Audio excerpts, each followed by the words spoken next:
Salve, guys, como é que vocês estão? Tranquilidade? Paulanco falando também para mais um vídeo. E hoje eu queria trazer para vocês aqui a minha principal habilidade ultimamente, que é o que mais agrega valor nas empresas que eu consigo entregar, certo? Que é a integração entre sistemas.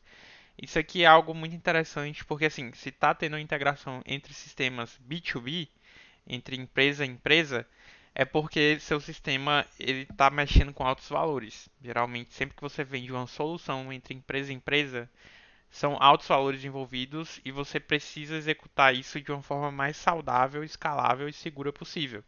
Então, eu queria trazer alguns pontos que eu acho interessantes, são pontos que foram muito importantes ali de estar aprendendo, de estar entendendo, certo? Já fiz integração ali entre Pris e BTG, entre Pris e Stone. Estou fazendo integrações hoje em dia, mas não vou descrever quais são essas empresas, porque são integrações que estão em andamento, então não estou mais envolvido com a Pris, então por isso que eu estou falando aqui, certo? Atualmente não posso revelar, mas são empresas bem importantes também, né? A minha empresa atual que eu trabalho e a empresa que está contratando. Mas vamos lá, pessoal, o que é importante aqui? O primeiro ponto que eu queria trazer, sem mais delongas, é o contato direto com o time técnico. Isso aqui é muito importante. Principalmente assim, se você for lidar com isso sozinho, certo? Pode acontecer, principalmente se você estiver no startup, não tiver um sênior ali, mas já teve alguma. Tipo, o principal que eu atuava era desenvolvendo novas funcionalidades, novos endpoints.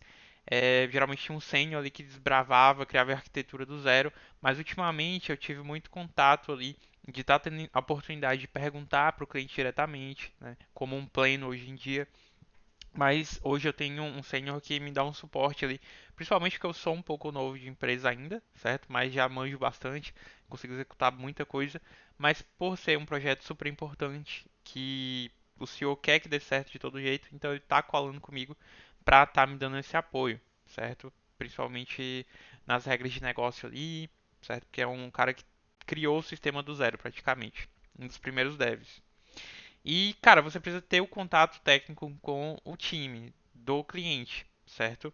Se eles forem consumir, beleza. Se você for consumir também. Porque, cara, você precisa saber explicar, precisa ter esse contato direto de explicar o que que é uma propriedade, se você tiver uma dúvida ali, ou ele tiver uma dúvida, vice-versa, né? O que que uma propriedade representa, o que que uma entidade representa. Então imagina, você tá com a dúvida ali, tá recente, você sabe o que que você quer, você tem que mandar um e-mail para esperar ele responder o e-mail. E assim, cara, geralmente a gente sempre prioriza as atividades que estão ali no contato direto, que seria o Teams, por exemplo. Então na integração PRIS-BTG a gente usava o Teams para estar se comunicando. Isso é super importante, cara. Porque são 5 minutinhos ali que o cara tira 2 minutinhos que tá na ponta da língua dele, ele desenvolveu, ele vai saber te falar fácil. E você precisa mandar um e-mail, que às vezes o cara demora um dia, você já perdeu ali o ritmo, vai ter que ir para outra atividade, algo que você queria executar naquela hora, certo? Então é super importante você poder ter esse contato, tá? É, isso vai facilitar muito, muito, muito mesmo, tá? Tem esse contato. Se o cara falou, ah, não, vamos mandar um e-mail aí, vamos trocar uns e-mails. Não, cara, vai no chat diretamente.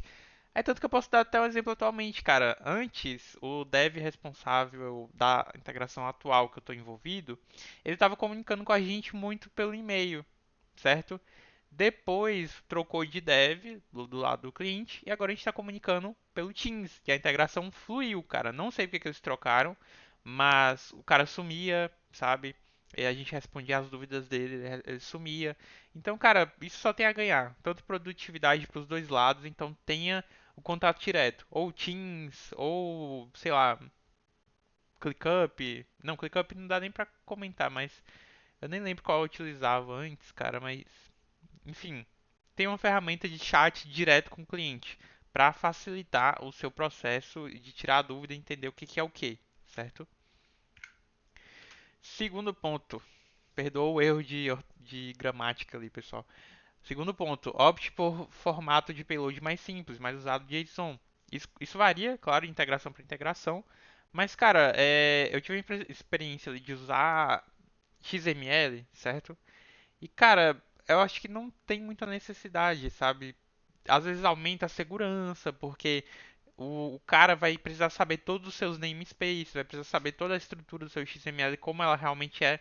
Então, assim, é ok, né? Se você tiver uma documentação ali, show. Mas não tem necessidade, cara. Se você tiver uma API segura, cara, pra que você vai ficar precisando de namespace, enfim. Você pode só, sei lá, colocar em subpastas, né? Subcaminhos ali. E show, cara. Tipo, padrão de controle. O nome de cada entidade ali, né? Para cada endpoint você tem um post, um get para a entidade. Cara, isso aí é muito simples, não precisa ficar complicando com XML, certo? Se você tá em dúvida aí de escolher entre XML e JSON, talvez não seria para você ficar com essa dúvida, porque se for para usar XML, você com certeza vai saber por que você está usando. Mas é algo super complexo, sabe? Pelo menos a experiência que eu tive com JSON é simplesmente simples, cara, limpo. Então, se alguém tentar empurrar um XML aí na integração, tenta puxar para usar uma coisa mais simples, tá? Porque XML eu particularmente não gostei de usar. Não tem necessidade, na minha opinião. Mas isso varia, né, cara? Eu acho que sistemas mais legados usam bastante. Mas o mais comum é JSON, cara. Muito simples, rápido, não tem BO nenhum. Saiba a regra de negócio, cara. Você precisa saber para que você vai fazer essa integração. É uma nova funcionalidade para outra empresa? É só internalização de dados? Então, por exemplo, a maior parte das integrações que eu fiz foi para externalizar e internalizar dados, né? Então, eu consumia e o cliente consumia de mim, né? Então, se eu precisasse pegar alguma informação, consumia a API do cliente, internalizava aqui e enviava para ele alguma outra informação. E vice-versa, cara. Sempre era assim. O BTG também eu consumia, enviava. Eles não consumiam da gente, pelo menos não na parte que eu estava atuando. E você precisa saber exatamente qual tipo de funcionalidade, qual o objetivo da funcionalidade que você está criando, qual o objetivo da API que você está criando. Você precisa entender se é só centralizar a informação, se você precisa, quais gets você precisa deixar disponível para o cara acessar. A partir do momento que ele consumir sua API, quais informações você vai expor para ele, né? O que você vai deixar ele deletar, o que você não vai. Você precisa estar muito bem alinhado, certo? Porque você só libera o que é realmente necessário. Você não pode ficar criando endpoint à toa. Não pode ficar criando funcionalidade sem saber para que é, para que serve. Alguém vai usar em algum momento. Isso foge do IAGN, né? O famoso IAGN. Mas é isso, cara. Saiba a regra de negócio. Senão você vai criar entidades que não, enfim, não funcionam para nada. Então, por exemplo, a gente remodelou as entidades nessa última integração. E aí eu precisava entender bem quais são as propriedades que eu ia ter em cada entidade, o que o cliente ia mandar, qual o mínimo que eu precisava saber no payload que ele ia enviar, certo? Para quando ele for consumir a API. Então, assim, você precisa saber bem a regra de negócio, o que o sistema vai fazer quando der um post específico. Nessa última que eu fiz, por exemplo, era só internalização de informação, né, para o sistema ter informação para rodar, tipo quais usuários, quais fornecedores. Na Pris BTG, por exemplo, eu precisava executar uma ação. Então, a partir do momento que aprovava, eu precisava saber, o cara pode ter esse acesso de aprovação? Em qual tabela eu vou saber? Hoje, tipo, saber onde ele tem esse acesso, né? Se realmente ele pode aprovar, se esse componente ele pode aparecer para ele, se durante o processamento vai ter uma regra específica, né, diferente para esse cliente que está consumindo.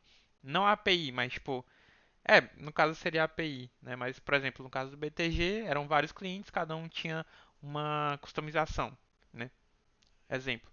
Então você precisa saber bem a regra de negócio, cara. Tira dúvida. Hoje em dia você pode se antecipar muito e ter detalhadamente, por exemplo, estou em dúvida o que é isso. Você já pesquisa ali no código, busca a ajuda da IA para entender o que é aquela regra, o que ela faz. Depois vai no stakeholder, no cara que manja muito da regra e bate, cara, só para dar uma confirmada. Não faz as coisas nas coxas, né? Realmente saiba o que você está fazendo. Siga os padrões arquiteturais RESTful e padrões de arquitetura escaláveis e seguros. Cara, quando você vai fazer o consumo, às vezes a funcionalidade que você vai utilizar, você precisa saber. Você precisa fazer um processamento assíncrono, porque, por exemplo, Se for uma rotina para gerar relatório ali pela API, né? Às vezes, cara, você vai ter tanta informação e dependendo do payload, se o cara mandar um parâmetro muito alto entre a data inicial e a data final, você pode ter muita coisa para processar ali, cara, muita coisa para processar, ou até mesmo ele vai enviar um post que vai rodar um processo que demora muito. Resumindo, você precisa saber se você vai fazer processamento assíncrono ou síncrono, como é que você vai notificar o cliente, certo? Mas no geral, cara, tenta seguir um padrão que você sabe da manutenção, se tiver algum bug. Então, por exemplo, eu usei sempre o DDD, Domain Drive Design, que é basicamente você separar bem as camadas de camada do cliente, da aplicação, onde ele vai consumir, camada de repositório, camada de serviço. Uma camada ela nunca enxerga a outra para você não gerar acoplamento. Isso fica muito fácil. Eu sei que às vezes você fica tipo, mas como é que isso funciona? Você precisa pôr a mão na prática, véio. Põe a mão na massa, entende isso bem, certo? Mas sempre siga os padrões, não é difícil entender padrão, certo? Hoje em dia o que eu mais uso é o DDD, de longe, disparado. Principalmente por eu trabalhar com .NET, eles andam praticamente de mãos dadas ali, certo? Então é muito importante, porque se o cliente precisar internalizar muita informação, você precisa que tenha o máximo de recurso utilizado da melhor forma para ele estar integrando.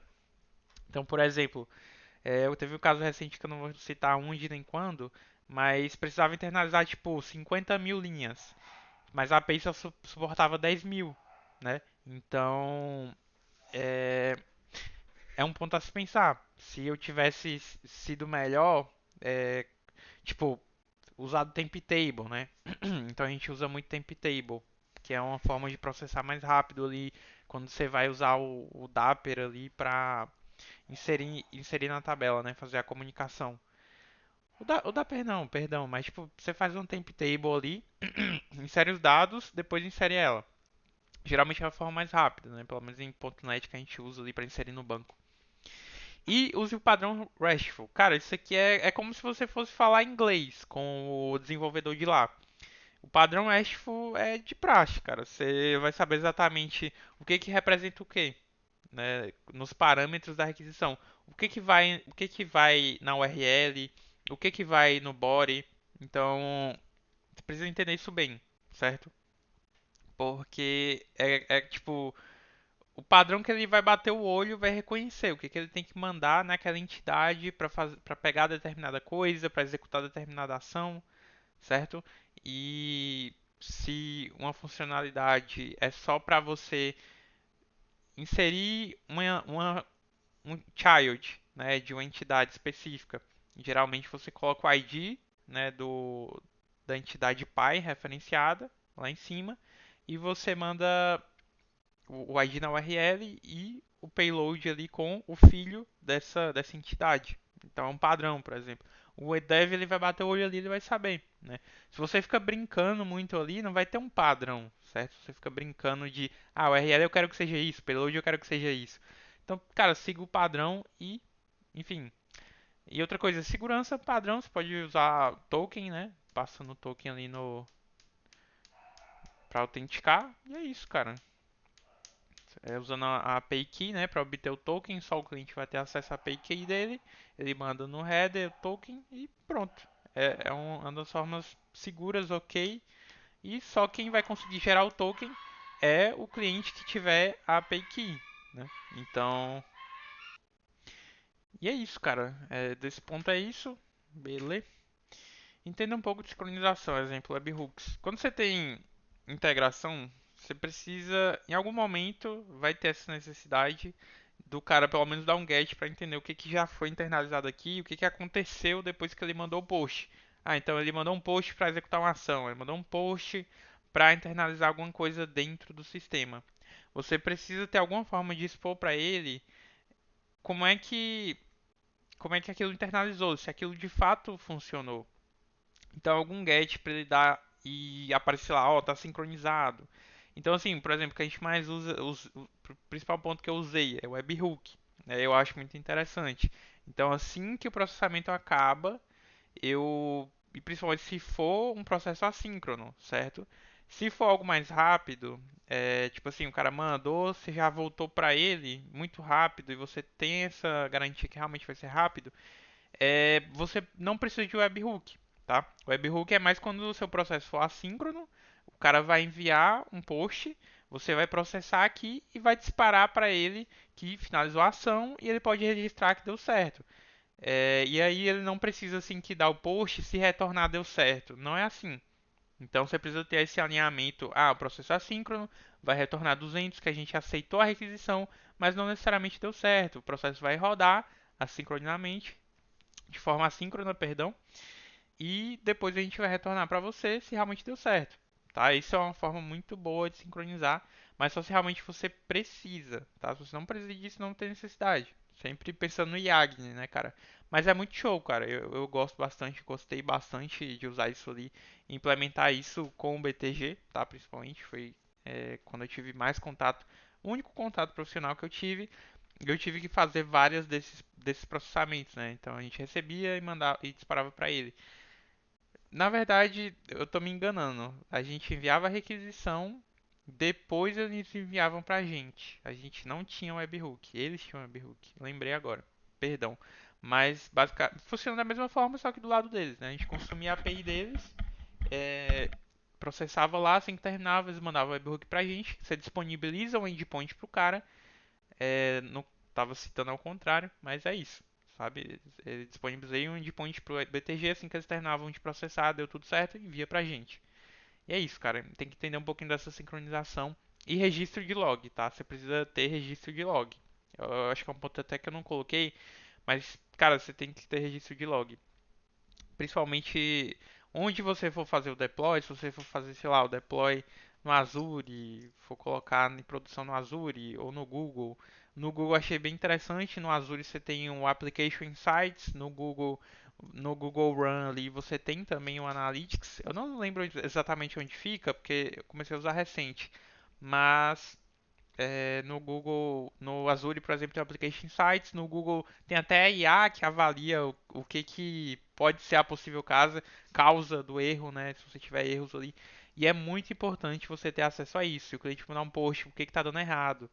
Se você tiver um log bem feito, e você tem que ter, cara, porque integração, não é tipo, cara, integração, quando você tem integração, você vai investigar um bug, você não vai ficar testando sua funcionalidade ali. Ah, o botão deu erro, esse botão é integrado com a gente dispara essa sincronização. Por que está dando erro? Você não vai conseguir simplesmente entrar no seu ambiente de desenvolvimento, entrar no seu ambiente de QA e testar clicando no botão, porque os dados são de produção. Ele pode dar certo em QA, claro, você pode acabar pegando um erro ali que realmente é interno do sistema. Meu fone desligou, não sei por quê. Fonezinho desliga às vezes. Enfim, e o erro, o motivo do erro pode ser os dados de produção que estão errados, alguma desincronização ali de produção. Então você precisa ter um log específico. Qual é o erro que está retornando quando você faz a requisição? Qual é o erro que está batendo lá no cliente, que está retornando para você? Entendeu? Você tem que expor isso. E o cliente tem que ter essa noção de expor. Então, se você vai consumir, você precisa pedir para o cliente expor para você, certo? E ao contrário, você tem que expor para o cliente qual o erro, porque às vezes é um erro que ele pode corrigir rapidamente. O cara que está usando ali, o usuário do sistema dele, que pode ser, sei lá, o funcionário dele que tem ações para liquidar, por exemplo, na Pris, né? O cara tinha ações para liquidar porque era investimento de longo prazo. Vocês pesquisam mais sobre isso aí, vocês vão entender melhor. E cara, o cara não podia ficar travado, não podia ficar a gente travando o processo dele pegar o que é dele, que são as ações dele, certo? Que a empresa deu para ele em um contrato de investimento de longo prazo ali, para ele ficar por muito tempo, sabe que é ILP, né, que a gente chama. Então, bateu o erro, abriu o bug, eu ia lá no Application Insights e já tinha um bugzinho, certo? Porque eu configurei aquilo. Então, eu sabia exatamente o que que era. Já notificava lá, ó, o erro foi esse, a gente já está alterando aqui. Ou, o erro foi esse, vocês precisam alterar aí. Porque é muito natural que no começo as regras de negócio das empresas não estejam muito bem esclarecidas na mente de todo mundo. E aí, às vezes, tem coisa nova que surge, não está tão fixado ainda. isso acontece, então você precisa ter os registros de log, por que que deu errado a sincronização, por que que deu errado executar uma função.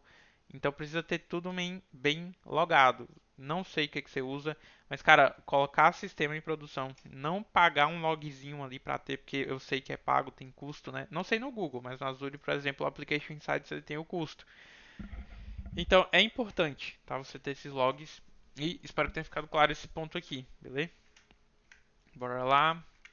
Se você for a pessoa que vai fazer a API para o cliente consumir, você precisa ter bem documentado o que é cada coisa, o que é cada propriedade. Porque ele pode acabar fazendo uma modelagem errada do lado dele, certo? Porque eles vão precisar criar entidades que representam a nossa regra de negócio do sistema e que para eles podem ter outros nomes, né? Mas que precisam representar a mesma coisa, certo? Então, um fornecedor aqui precisa ser um fornecedor lá com as propriedades que eles quiserem chamar, mas no consumo eles precisam criar um DTO, né, para consumir exatamente como está no JSON nosso.